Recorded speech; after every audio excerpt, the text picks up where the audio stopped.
I think we'll probably have additional people join here, but let's go ahead and start. So it's my real pleasure today to introduce our speaker, Stacy Copp. She is a new faculty member at UCI here, and Stacy and I share something in common. We both attended the University of Arizona in Tucson.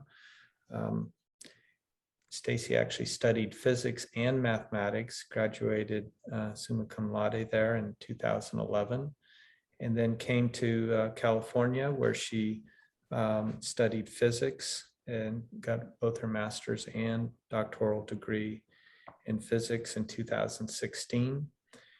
She then was at Los Alamos Research Labs and was the the Hoffman Distinguished Postdoctoral Fellow there, as well as a UC President's Postdoctoral Fellow and Director's Postdoctoral Fellow. So I'm very honored. And joined UCI in the Material Science and Engineering Department in 2019. And I think her research should be of interest to many of the, especially microscopy stuff going on here at Beckman. And the title of her talk is Fluorophores with the Genome. DNA stabilized silver clusters is a new class of tunable fluorophores for microscopy and biosensing. So Stacy, thank you very much for giving a talk. Thank you very much for the invitation, Tom, and for the nice introduction. And I'm really excited about this opportunity to share my lab's research. As was mentioned, I got here a little under 2 years ago. So most of the time I've been at UC Irvine has been in the pandemic. So I always appreciate these opportunities to learn about what other people are doing and potentially explore collaborations. So I'll get started first by thanking the people who have done this research that I'll present today. I have a growing group of graduate and undergraduate students in my lab here at UCI, as well as a number of really wonderful collaborators who've worked or are working with us on the research I'll present today, and funding sources, which we really appreciate. To begin, the research that goes on in my lab is really inspired by the way that living things make and manipulate light. We're inspired by the way that nature makes these very complex photonic materials. For example, this firefly here, not only is the firefly producing light in its abdomen with an enzymatic reaction, but it also has a microstructured or nanostructured, depending on your definition, patterning on its abdomen that has just the right dimensions to couple to the wavelength of light the firefly is producing and enhance the scattering of that light. So people have been able to take this kind of patterning, pattern LEDs with this and make them 60% brighter, for example. Another really inspiring example to me is tuned iridescence in cephalopods like this squid here. So these animals have these iridescent cells. You can see some of them on the back here. And then here are some transmission electron microscopy images of these cells. They contain Bragg stacks that they can tune the spacings of, and that allows them to tune the wavelengths of light that they're reflecting. And they use this for communication and many other things that we probably don't even understand at this point. And then to me, the most inspiring example of biophotonics is photosynthesis, where you have these really complex structures of many different kinds of biomolecules, including lipids, proteins, and the pigments inside of those proteins. And all of these are really intricately ordered to nanoscale precision in order to capture sunlight and turn that into the energy that powers almost all of life on Earth. So these kinds of complex, dynamic, and tunable photonic materials are things that material scientists and physicists dream about making, and we take inspiration from this kind of approach.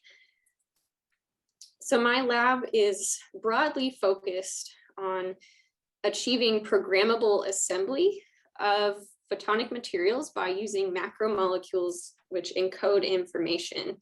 So we can think about those as either DNA or peptides, so biology's sequence encoded molecules, or block copolymers, which are sort of the coarser synthetic version of this, where you have some region of the macromolecule that has one chemical type and another region that has another chemical type.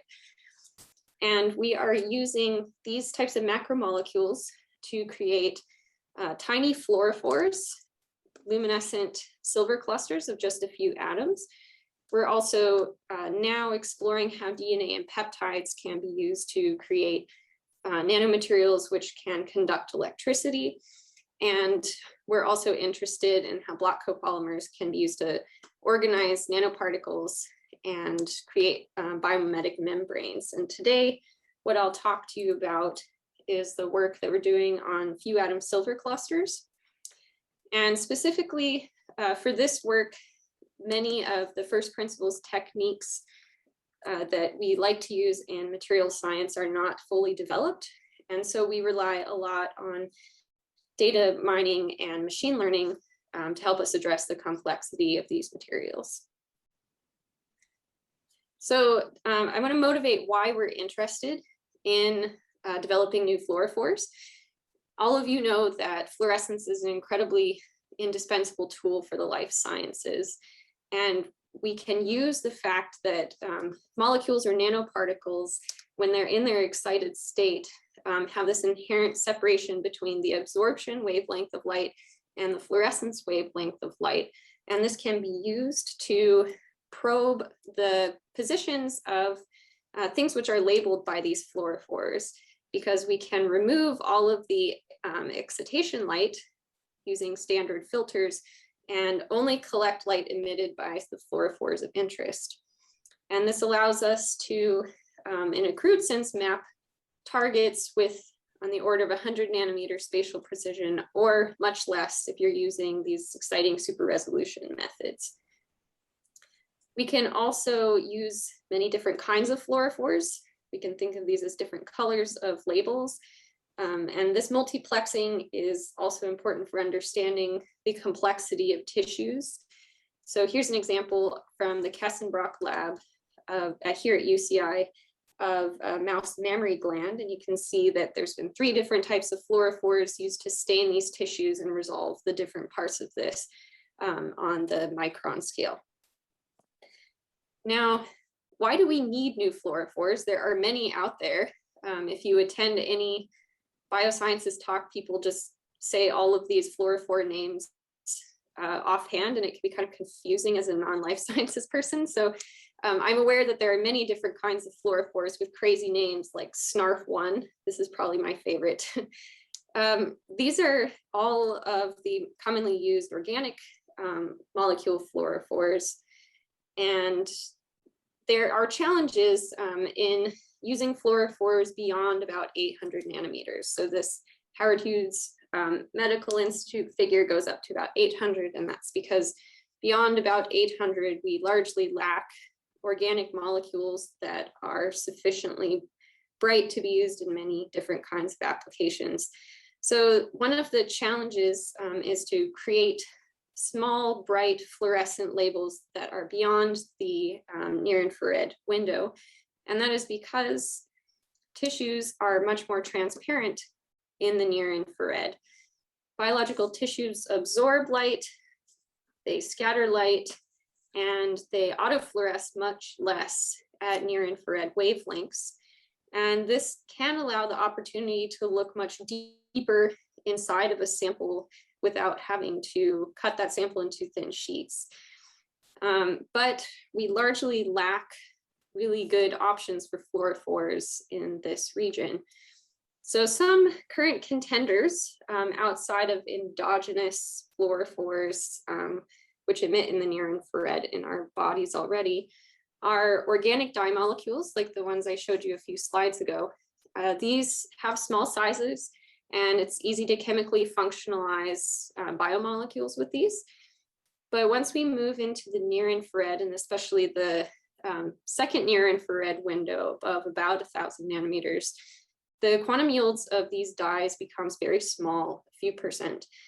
And also their extinction coefficients can diminish. So this is a big challenge for imaging because you have very few photons being emitted. Fluorescent proteins are another promising option, but these are mostly limited to visible or near infrared wavelengths. And there are others exploring ways to expand the palette of near infrared fluorophores that can be endogenously expressed. And then we have the nanoparticle options. These include things like quantum dots and carbon nanotubes, especially for quantum dots and other types of colloidal nanoparticles. Many of these can be very brightly luminescent. However, they can have large sizes compared to the biomolecules you might be interested in labeling.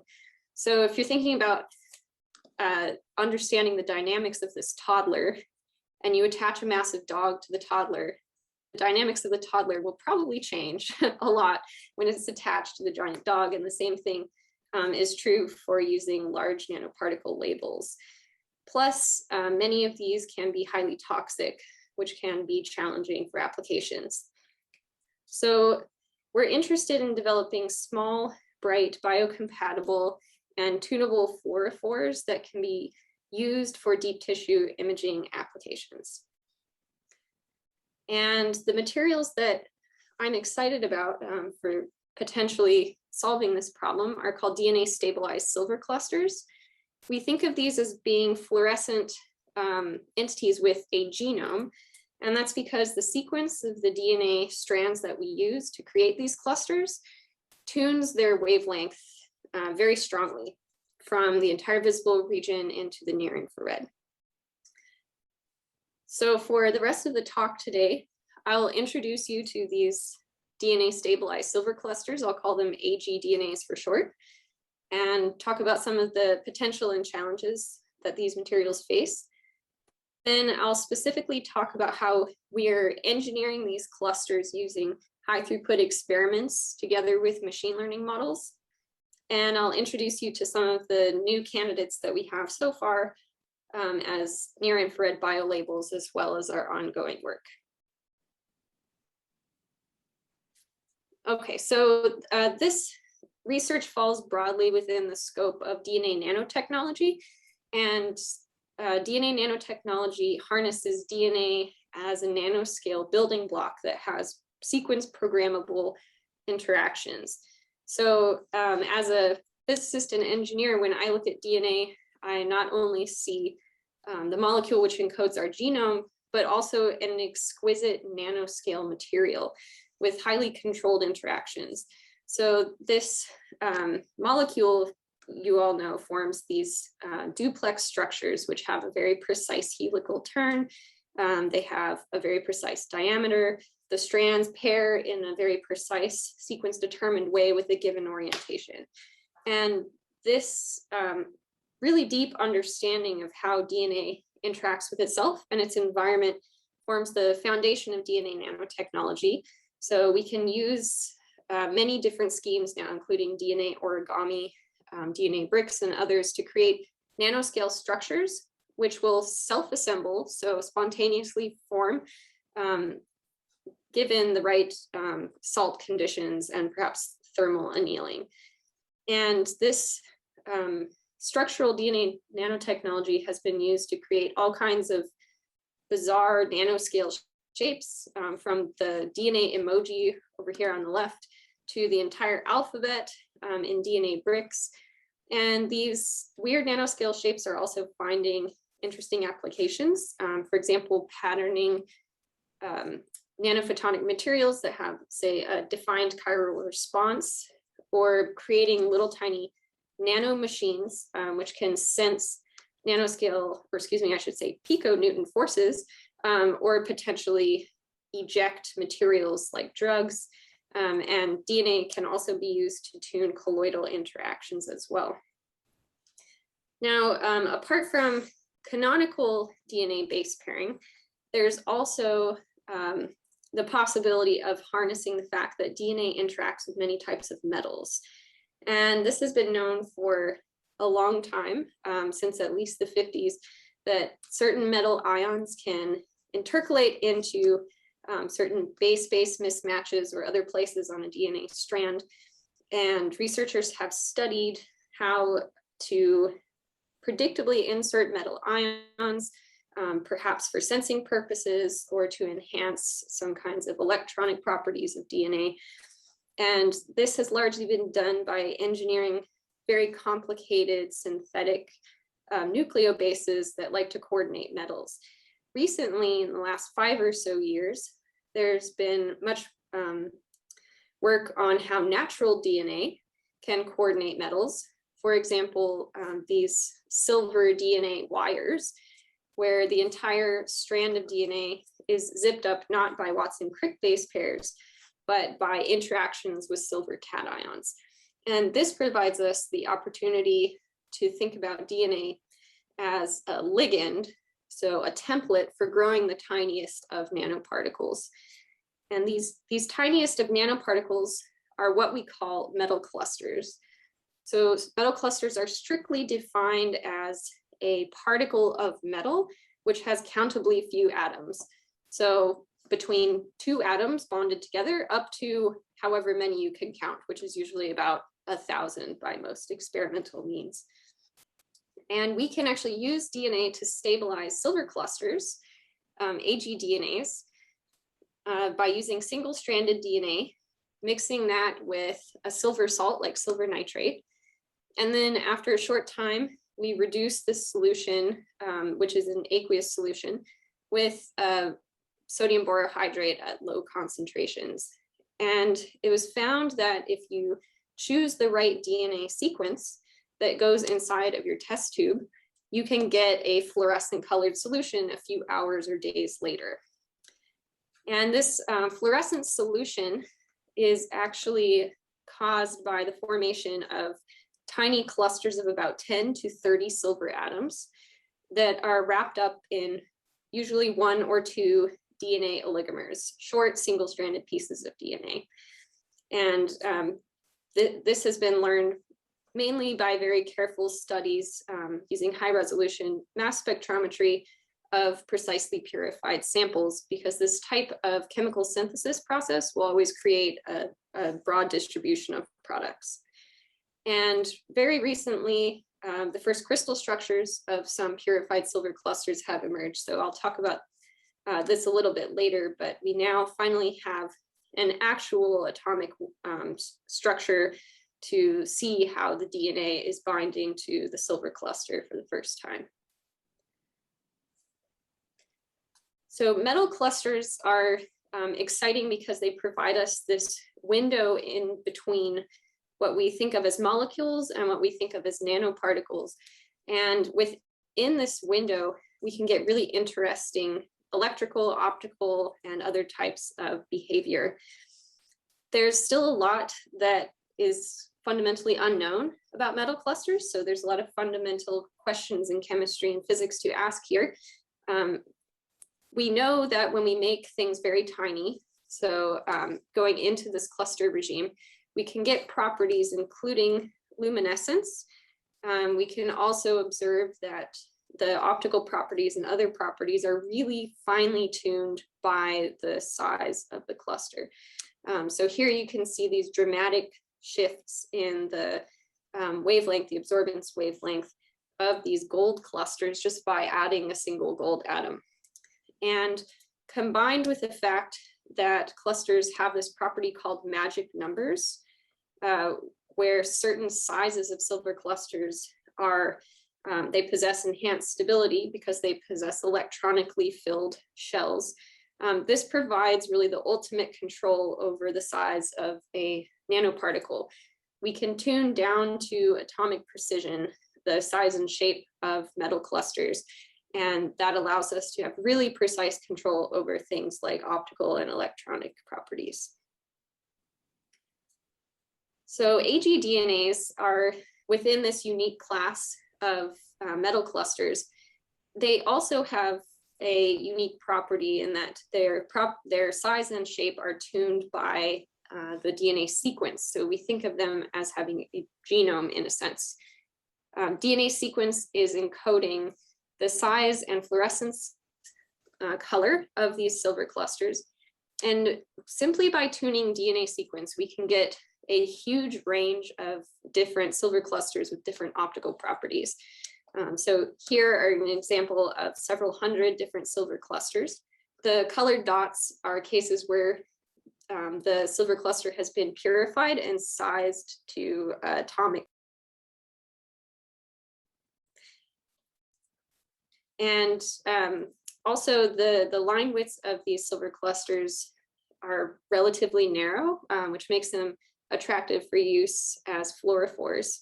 And I'll note before the creepy voice interrupted us, or at least on my end it did, that it's not just the oligonucleotide length that determines the size of the cluster, it's actually the sequence itself.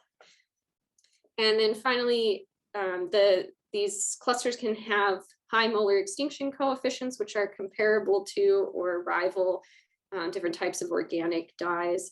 And we know that the photoluminescence is a fluorescence process.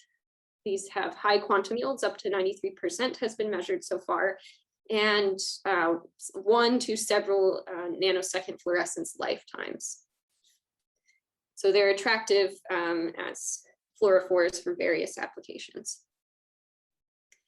So these applications, even though there's many fundamental things we don't understand about these silver clusters, these applications have been expanding over the last 15 years. Many of them focus on using these silver clusters as biomolecular sensors. For example, in this study, they were able to detect binding to a DNA oligomer that was of interest for different types of hepatitis virus, I believe. And they could change the color of the silver cluster based on whether it was binding or not to that DNA strand. They're also very good at sensing the presence of mercury and other types of cations. And we've explored some of their nanophotonics applications. For example, we can observe Forster resonance energy transfer, or FRET, using these clusters, and also use structural DNA nanotechnology to organize them on the nanoscale into multi-cluster devices. And they're attractive not just for regular cell labeling and imaging, but also for a number of what I consider to be really cool and fancy microscopy techniques. For example, this low background imaging upconversion microscopy experiment, where by precisely controlling when the silver cluster would leave its dark state, many of these have interesting dark state properties, they were able to separate the fluorescence of these beads, which are shown in green, from the sample of interest, which is this red blob thing here. So many of these are very exciting and promising applications, but there's a lot of fundamental understanding of AgDNAs, which is really lacking. And so this is where we hope to drive forward this field and potentially enable future applications.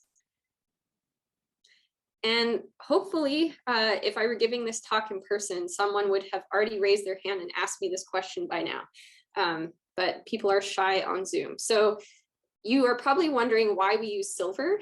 For example, everybody wants to use gold for some reason. And there's two reasons why silver is really special in this case. One is the chemistry. Silver cations like to bind to DNA bases, but not the phosphate backbone. And there's relatively few metal cations that have such specificity for the phosphate backbone, although there are a few others. So we believe that this allows the DNA to fold around the growing cluster during the reduction process and constrains it to just a few silver atoms, forming a pocket. There's also electronic reasons why silver is special. So if we compare silver 10 and gold 10 clusters, which have a thread-like shape, as shown here, these are calculations done by the Akins group. They find that silver clusters show these very intense modes of excitation, which are due to collective excitation, what we tend to call plasmons and larger nanoparticles, of all of the electrons in the cluster sloshing back and forth, either longitudinally along the cluster rod or transverse. These same collective excitations are not nearly as dominant in gold and other metals because they undergo what are called intraband transitions, where single electrons will hop between orbitals. So this does also make silver special, and it may contribute to why these clusters are so fluorescent. And then there's a reason why DNA is a special ligand. I haven't talked about the majority of ligand stabilized metal clusters, but most of these are stabilized by small molecules, things like thiols that will passivate the surface and have a small size. DNA is, of course, a very complex UV chromophore. There have been decades of study about what happens when you excite DNA with UV light, and it's very complicated. I don't have time to talk about it today, but these really complex photophysical properties of DNA are then combined with the properties of the cluster. So one small example is we can actually excite all of these different types of DNA stabilized silver clusters, either in the UV by directly exciting the DNA bases, or at the cluster's unique visible to near infrared peak, which is determined by its size and shape. And if we have a purified sample, meaning only one type of silver cluster, we get the same fluorescence emission spectrum shown here in this inset. And then also DNA is a complex ligand in the sense that you have all of these nucleobases constrained by the polymeric DNA backbone. And so this presents a complex set of sites which can bind to the cluster, and that causes it to have this really unusual rod-like shape, as opposed to most metal clusters, which tend to be what we call globular, so essentially spheres. All right, so now I'll talk about how we're using high throughput characterization and machine learning models to better understand these silver clusters. So let's say that you wanted to design an AgDNA with 700 nanometer fluorescence for your experiment. How would you do that? This is a very difficult problem to solve, and that's in large part because there are so many different DNA sequences you can choose from. There's 4 to the n distinct sequences of the 4 natural nucleobases. Most people are using between 10 and 30 nucleobase long DNA strands. So you have up to 10 to the 18 sequences that you've got to sort through. And this becomes a really challenging problem when we add in the fact that the connection between sequence and color is extremely complex. It's like trying to find Waldo in one of these pictures. Now, also, we can't use tools like density functional theory or molecular dynamics at this point to answer this question. And that's because the DNA strands are too large, too bulky. There's too many atoms to use something like density functional theory in most cases, except in a select few groups in the world. And also, we can't capture the electronic properties of the cluster simply by using molecular dynamics. So there are several groups working on blended models, but we're not nearly at the point where we can design a sequence for a given size. And so the majority of what's done is what's probably called informed guessing, but it's very inefficient method, and it's expensive because you have to test many different DNA sequences. And then there's not necessarily an understanding of why the end sequence has given you a cluster that you're interested in or not. So as a young grad student a decade ago who was beginning to work on these materials, I got interested in whether we could take the complete opposite approach, a data-driven approach. So could we, given a large enough set of DNA stabilized silver clusters, including the DNA sequences which stabilize those clusters and the optical spectra of those clusters, learn how DNA sequence encodes the structure and optical properties of the clusters. And so in order to do that, we developed a way of synthesizing these clusters in high throughput on well plates, and then characterizing their spectra rapidly by using that UV excited fluorescence which can universally excite all of the silver clusters. And this project has now continued for almost a decade and has involved many different students. My former PhD mentor, Beth Gwynn, who had the willingness to try a crazy idea by a young grad student, and I'm forever grateful to her for that. A number of really great undergrads, including from community colleges and transfer students, and my longtime collaborator, Petko Bogdanov, who's a computer scientist that puts up with us as material scientists. So I want to encourage people, and including students who are working in these large multidisciplinary teams, that this kind of thing is worth the extra effort. Okay, so in order to use machine learning to understand a material system, the first thing we need is very well-controlled, consistent training data. So this is not necessarily interesting to talk about, but I'll just briefly mention that we have in my lab a liquid handler that allows us to synthesize hundreds of silver clusters at one go. So within an hour, we can create a whole 384 well plate of these clusters. And then we also have several different visible and near infrared well plates. The near infrared one is custom, and that was designed by my former collaborator, Stephen Swayze, and former PhD mentor. And these allow us to scan the optical properties of the clusters from the UV into the second near infrared tissue transparency window. We also can take advantage of techniques that were developed by others to purify these silver clusters and then precisely size them using high resolution mass spectrometry. So here's an example of one that my student found recently.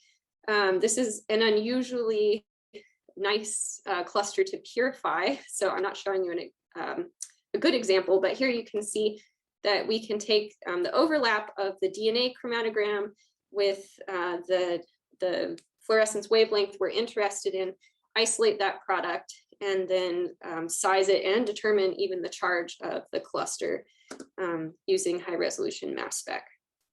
So this allows us to comprehensively scan the properties of many thousands of silver clusters and also drill down into the specific composition of clusters that we're really interested in. Now, our initial foray into these high throughput studies showed us that the silver clusters do have rod-like structure supporting other people's previous studies. So one thing which shows that is that there are so-called magic numbers of clusters. We see that green fluorescent clusters have 4 neutral silver atoms, red have 6, and then we have higher numbers of even neutral silver atoms for larger near infrared clusters. This points to an asymmetric cluster, not a sphere, and supports a rod-like shape. Also, by just adding 2 neutral silver atoms, you can get this dramatic 100 nanometer plus shift in the optical properties of the cluster, which is an advantage of having a rod-like cluster. We have also explored whether these clusters, whoops, it skipped, there we go. Whether these clusters, which computational studies predict have collective or plasmonic-like behavior, actually do have plasmonic-like properties experimentally. And we found that for certain sizes of silver clusters, we do see that they have sensitivity to their near field dielectric, and this could potentially pave the way for sensing applications in the future. And very hard work by others, not myself, has presented us in the last 2 years with the first atomic maps of certain silver clusters. Here you can see the atomic arrangement of a green fluorescent silver cluster, which can't be made in solution. It's made in the crystal itself. You can see like this part of the cluster is not capped by DNA. So it's actually capped by another unit. And then also this cluster, which was really exciting to see the structure of because it was discovered in our high throughput experiments. And then the group of Tan Bosch was able to crystallize this, and together with collaborators in Japan, they were able to present the first atomic structure of an HPLC purified AgDNA. And it was in fact a rod, which was really exciting to see. We've also expanded our high throughput studies to include both excitation and emission spectra, so we can discern the Stokes shift of these clusters. This graph here compares the Stokes shifts of various AgDNAs, these colored points, to typically used organic dyes, which are shown in these open circles. And you can see that silver clusters have several times larger Stokes shifts while still retaining these high quantum yields. So that can be useful for better separation of excitation and emission light, for example. Okay, so we are interested in using tools from data mining and machine learning to study and design these clusters. And specifically, we're interested in combining our high throughput experiments that provide us a library of sequence correlated to optical properties, together with the physical insights that we have about these clusters, things like their magic number properties, which divide them into distinct classes, and now, very recently, the emerging crystal structures. And we want to combine that information together with tools from machine learning to predict the DNA, to given a DNA sequence, predict the color of that silver cluster and use this as a design tool. But we also want to learn new physics and chemistry in the process. So we have a focus on using, on avoiding the black box algorithm approach. We tend to use simple machine learning algorithms when we can get away with it. Things like support vector machines, decision trees, and random forest, because they can perform in many cases just as well as deep learning models, but we can also interrogate what they're doing. We also use feature engineering tools to choose how we encode DNA sequence for machine learning classifiers, and in that process, learn about how sequence acts as a genome for AgDNAs. So I won't describe in detail the ways that we develop this method, but I'll summarize it for you. We combine our high throughput experimental data together with the fundamental information we know about how these clusters have certain magic number properties in order to sort DNA sequences into distinct classes. And those classes include either sequences which don't make silver clusters, these are dark or a null class, and then groups of sequences which correlate to different types of silver clusters with different types of structures. We then design what are called feature vectors to represent the DNA sequence associated with each cluster to the machine learning classifier. And we found that we can use tools from bioinformatics to mine for certain patterns, which we call motifs, which are associated with certain colors of silver clusters and not others. And by engineering feature vectors based on these motifs, we're able to get much more efficient and accurate machine learning. We then train a series of machine learning classifiers to distinguish amongst these different classes of sequences. And I'll emphasize that feature selection has proven really important. After designing these feature vectors, we then use tools from feature selection to further pare down the DNA-based patterns, which are important for color determination. And this not only reduces the dimensionality of our model, it also avoids overfitting, which makes our machine learning algorithms much more accurate. Then, it's frozen on my end, I apologize. Okay. Then we use these models to design new DNA sequences, which target a given color, and we experimentally test our results to verify our models. So here are the efficacies of designing green silver clusters, which are on the left side of this dashed line here, and what we call very red, for lack of a better name, silver clusters, which are on the right side of this dashed line. And we find high selectivity for these larger, redder silver clusters. We're able to boost the number of silver clusters that we design in this region by over 3 times, which is a big money saver. We have moderate selectivity for these smaller green silver clusters, but I will point out that for every brightly fluorescent green silver cluster we designed, We also designed 3 dimly fluorescent clusters, and we have a very stringent threshold at which we allow something to count as a success. So we did see many dimly fluorescent green clusters, and there's an interesting fundamental reason for that. Now we can also examine how DNA sequence correlates to the optical properties of these clusters and learn about how DNA is scaffolding silver clusters. For example, if we look at the motifs, these DNA-based patterns, which are selected by our feature selection methods, we find, I apologize, it's randomly moving. We find that thymines are very correlated with DNA sequences which don't coordinate silver clusters. Adenines are associated with these smaller green clusters. And then for the larger, redder clusters, guanines seem to be important. And we can learn something about why that might be by considering how we make these silver clusters. We are mixing DNA with a silver salt first before we add the reducing agent. And there have been careful studies of what happens just at this step. So for DNA strands of a single base type, we can see that for thymines, very few silvers attach. For adenines, a DNA strand will attach a handful of silvers. But for cytosine and guanine, you can actually attach about as many silver atoms as you have bases. And that's because the silver cations are actually forming duplexes of these strands with themselves. And so this may be why cytosines and guanines are important for these larger silver clusters. There have also been more complicated studies of the effect of more complex sequences, and we see that multiple guanines with different types of bases thrown in can actually coordinate even more silver atoms. And this points to why for these near infrared clusters, multiple guanines is important for the design.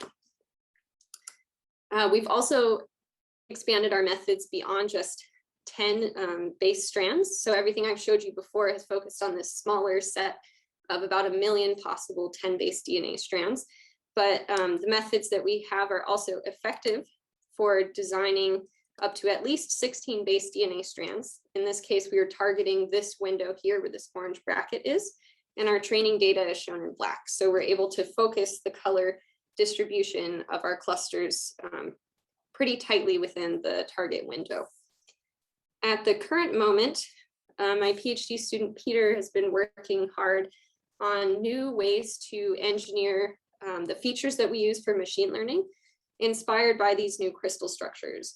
And Peter's finding that not only do these new features enhance the classification accuracy, they do that with models that have much lower dimensions, and we can begin to actually understand the features themselves as chemical motifs that are attached to the cluster. And that work's in preparation now, so I'm hoping to share it in the future. I will mention that we can also use rational methods to design silver clusters that have linkers that can bind to other things. We've used this method both to attach DNA stabilized silver clusters onto DNA nanotubes, acting as breadboards for these clusters. And this was also a method that we used to create these silver cluster pairs that exhibit FRET. So these clusters have modularity to attach to targets as well. Now, before I finish up, I want to introduce you to some of the near infrared silver clusters that we've been studying recently. And in order to successfully discover these silver clusters, we actually needed to come up with a new experimental tool. So prior to using this tool, if we looked at the distribution of silver clusters, we would observe in these high throughput experiments, we'd see something kind of like this. There's very few silver clusters above about 750 nanometers in terms of the emission. And the reason for that is it could be twofold. One, it could be there simply are not larger DNA stabilized silver clusters, but there's actually a more mundane reason why there were very few discovered. And that's because most laboratory photodetectors used in the life sciences are optimized for these visible wavelengths. So by switching instead to indium gallium arsenide based sensors, we have much more sensitivity in this near infrared tissue transparency window. So work done by my former lab mate, Dr. Stephen Swayze, and an undergrad he worked with, Hunter, focused on building what we call the Frankenstein plate reader, which is a plate reader that we've cannibalized and added an indium gallium arsenide detector to. And simply by using this plate reader and the plate that we had designed to be that so-called very red color, we discovered many silver clusters which were beyond the detection threshold that we had previously. So this dramatically expanded the space of near infrared silver clusters by something like 10 or 50-fold, I don't remember which. So now we have this whole new spectral space to explore, and we're combining this with our machine learning methods in order to rationally design near infrared silver clusters, potentially even beyond 1,000 nanometers in terms of their peak emission wavelength. So here are a few candidates. The tissue transparency window, depending on who you talk to, starts around 750 nanometers and goes up however far you're comfortable talking about it being. There's obviously absorption of water, but we have several silver clusters discovered already, which are very, very near this 1,000 nanometer mark, and we believe we can push that even further. So here's one silver cluster. This is a 960 nanometer emitting silver cluster. It's a single photon emitter, which this will show you, and it could actually be resolved by our collaborators in Copenhagen at the single molecule level, even though it has a pretty crummy quantum yield of about 7%, and they were using a silicon-based detector that was completely non-ideal for this wavelength range. So we think that this is pretty promising for these applications, these materials in bioimaging. There's also the silver cluster, which was crystallized. This cluster has a really large Stokes shift and a 26% quantum yield.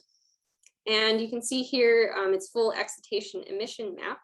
So it has a significant amount of emission above the 750 nanometer mark into the near infrared as well. Then there is one near infrared candidate which has a very high fluorescence quantum yield. In this case, it doesn't extend quite as far out into the near infrared. It's pushing above about 750 nanometers. It also has an interesting dark state, which the Vosh group has been exploring for anti-Stokes fluorescence imaging.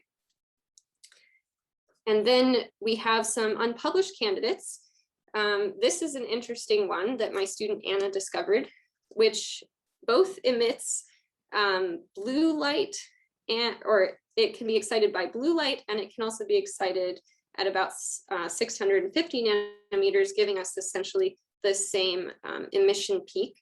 And it turns out our collaborators were apparently also studying this one because we had reported it previously. So they just published on this, and they found some very interesting microsecond and nanosecond lifetime behavior from this cluster. And then we have another cluster that has a really enormous Stokes shift. It's excited optimally below 400 nanometers and emits at about 800 nanometers. Then there are several that we have discovered on our near infrared Frankenstein plate reader, but haven't scaled up yet, purified and sized.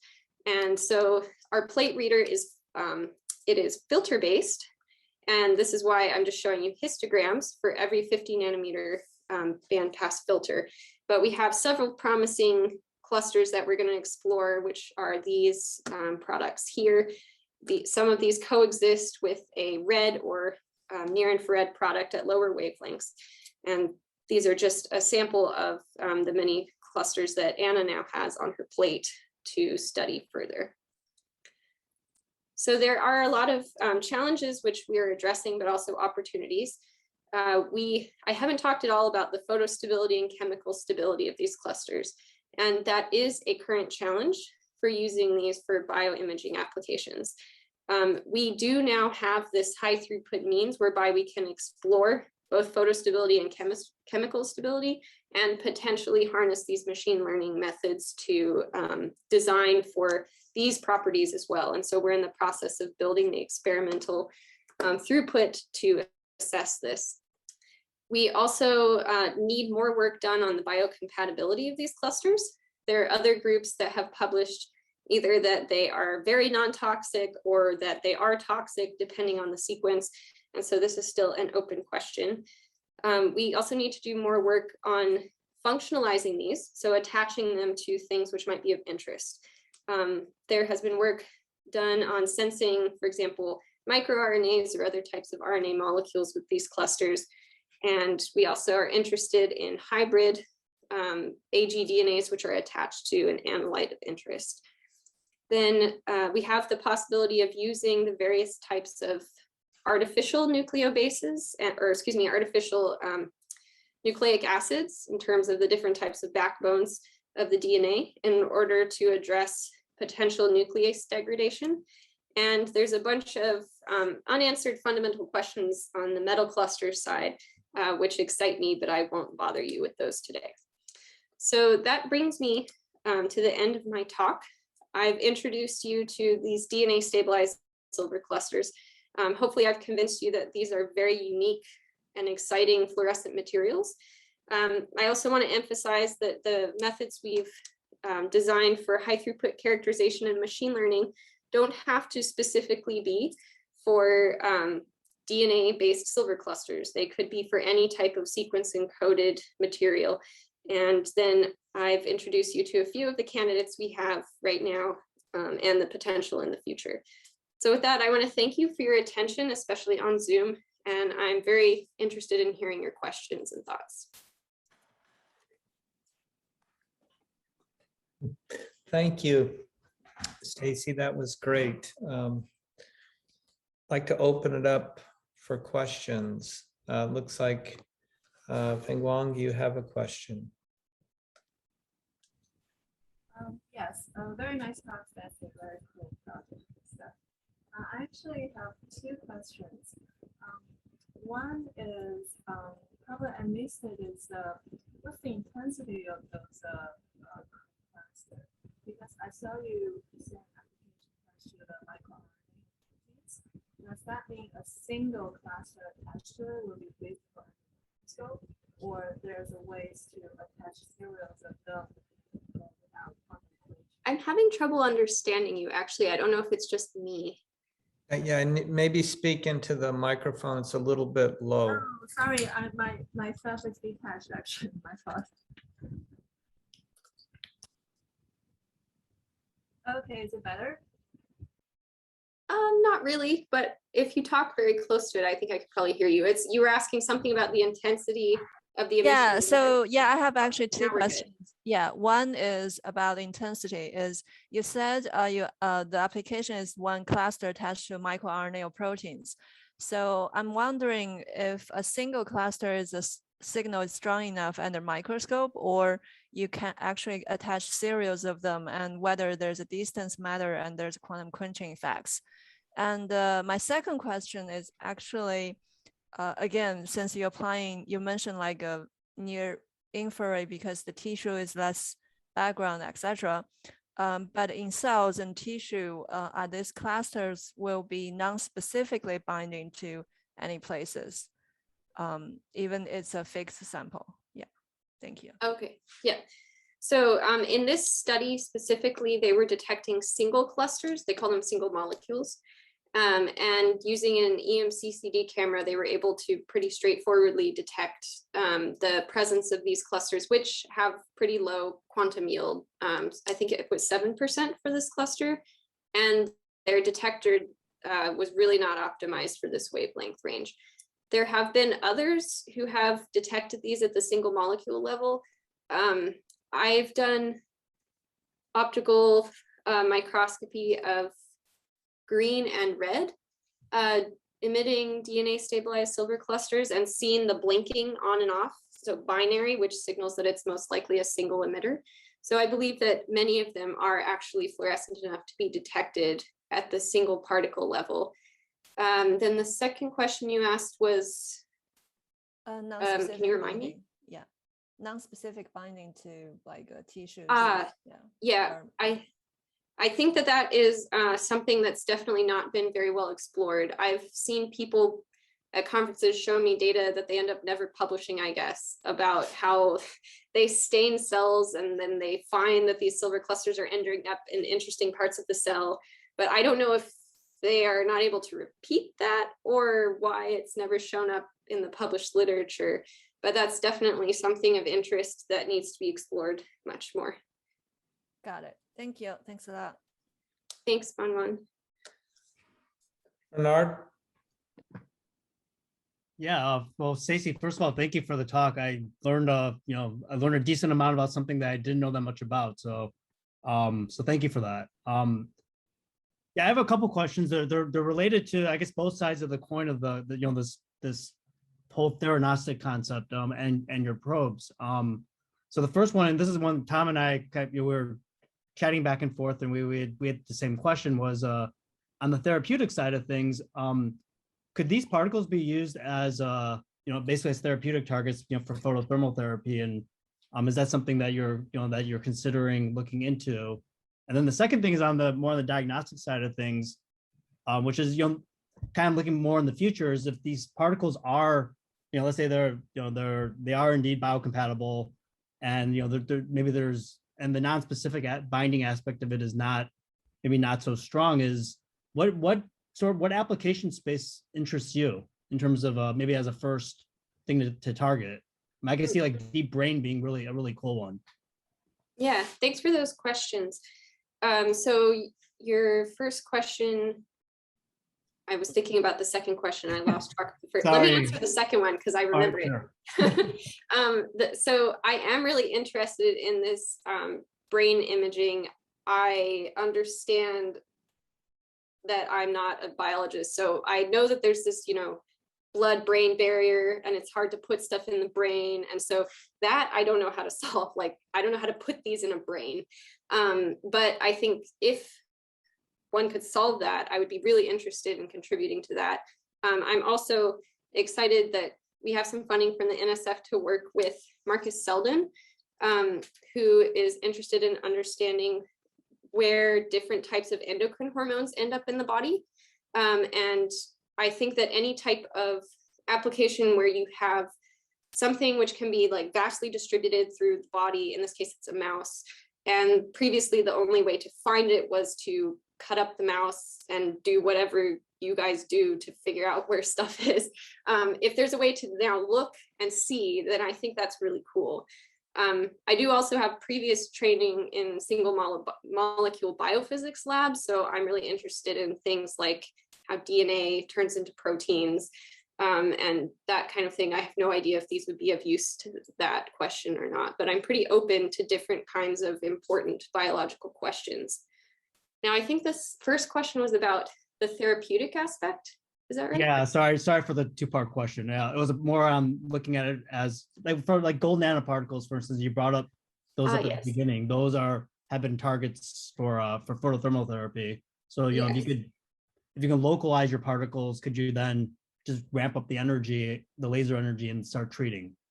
Yeah, I think that's an unanswered question. To be frank, I don't know that I've seen people studying that aspect before. I've seen people using these to kill bacteria. I don't know how interesting that is, because I think you can kill bacteria lots of ways. And silver is known to be an antimicrobial in certain cases. But certainly in terms of whether these produce, say, free radicals, like certain types of organic dye molecules, which could be used to kill cells, or whether they produce local heating. I don't know if they are large enough to produce enough heat due to, say, the plasmonic resonance of these. That would certainly be interesting, because they're super tiny nanorods. You could potentially, if you have control, target a very specific sub-nanometer part of a cell and heat that. I don't know if that's of interest as a non-biologist, though.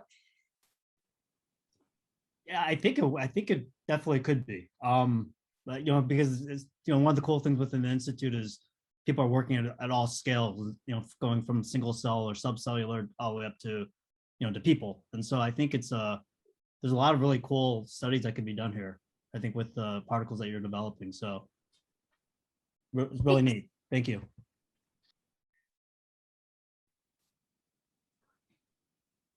Thank you. Any other questions for Stacy? Yeah. Misha. I just had a follow-up question. So you were talking about free radicals, but if you do it instead of mercury, would that induce more free radicals to study them in the future? If you do what instead of mercury? I'm sorry. Oh no, if you incorporate mercury instead of silver, would that induce more free radicals because of its toxic nature? Oh, I don't actually know if mercury is toxic because of the free radicals or because of some other chemical reason.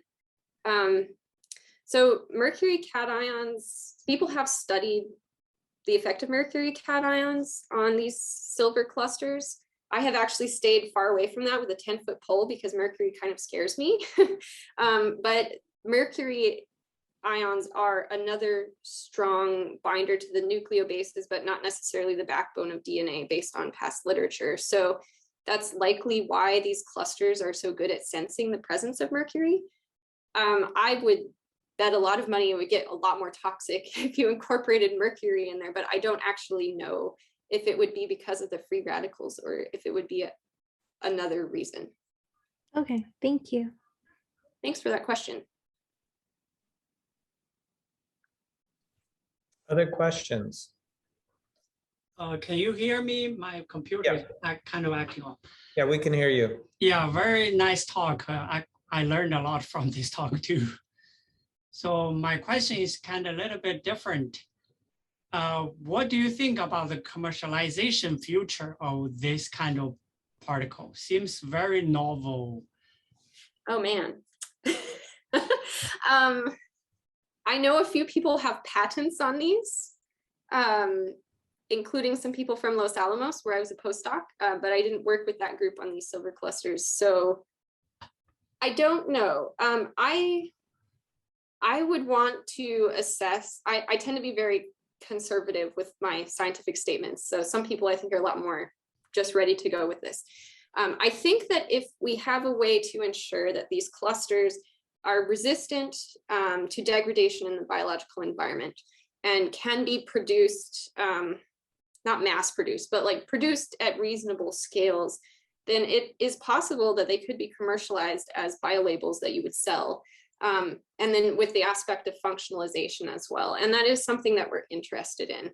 I think it's going to take a lot more work to know, first of all, if one can do that, but second of all, if it's worth it, right? Because there are different types of biolabels already on the market. My guess is that where it would be worth it would be within that near infrared tissue transparency window, where we really don't have a lot of great options of small non-toxic fluorophores. Does that address your question? Yes, thank you. Okay, thanks for that question.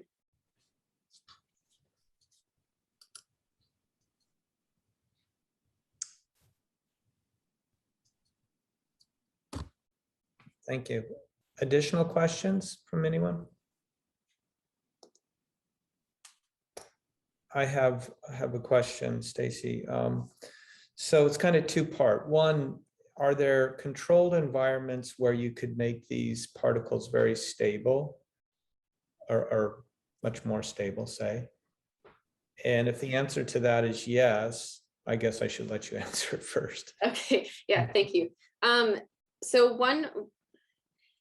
one case where these are very stable is after we purify them. So, and this I credit not as an observation of my own, but my collaborator Tom Vosch first told me about this. They were crystallizing these clusters, so they were purifying gobs and gobs of them. And they found that their HPLC purified clusters were stable over many, many, many months, as long as you don't open the vial and screw around with it a bunch.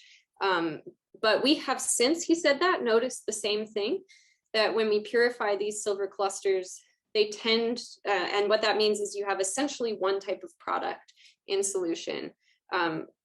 They tend to remain stable for very long periods of time. And that's presumably because a lot of the degradation involves migration of the silver atoms amongst different DNA strands and transformation into different clusters, which we do observe. Some clusters will oxidize and become smaller and greener over time. So that is where they're more stable. Now, there are some new techniques emerging in DNA nanotechnology of coating DNA nanostructures with different types of molecules in order to dramatically enhance their stability in vivo. So I think those are also promising things to explore in this case. And then what was the second part of your question? Yeah, I guess the second part was if yes, and it seems like that's possible, have there been any discussions or suggestions of, given the enormous design flexibility that you have with this platform, the thing that kind of comes to my mind is some kind of optical neural net, right? Where you could maybe build a physical structure that would be able to process information optically. I'm just wondering if that idea has ever kind of came up, percolated up. I think I have written similar, maybe less sophisticated sounding things in proposals. So I think that in addition to our ability to harness the sequence dependence of these clusters themselves, we also have the ability to combine them with DNA nanotechnology, which is a vast field in and of itself. And that I think is really exciting. And so I think we do now have enough fundamental understanding and enough help from the DNA nanotechnology community's very hard work to create multi-clustered, I don't know what to call them, devices or arrays or something. And those I'm very interested in, not only for the reasons you described, but also because those types of cluster arrays are really hard to create by other methods. And computationalists create them all the time. And then they do really cool simulations and find all these emergent photonic behavior. But experimentalists have had a very hard time creating such arrays and then studying their fundamental properties or their applications. So I think we're getting to the point where in the next few years, we could have some very exciting multi-cluster constructs or materials where we can address some of these things. And hopefully the funding agencies will think so too. Yeah, that's super cool. Thank you. Okay, last chance for Stacy. Thanks everyone for your great questions. I really appreciate it. Yeah, thank you, Stacy. Questions, but I'll meet her one-on-one. I'll meet you right after Stacy. Okay, thank you. I look forward to that. Sure, thanks. Okay. Okay, thank you, everyone. All right, thanks very much. Okay. Hey, Stacy.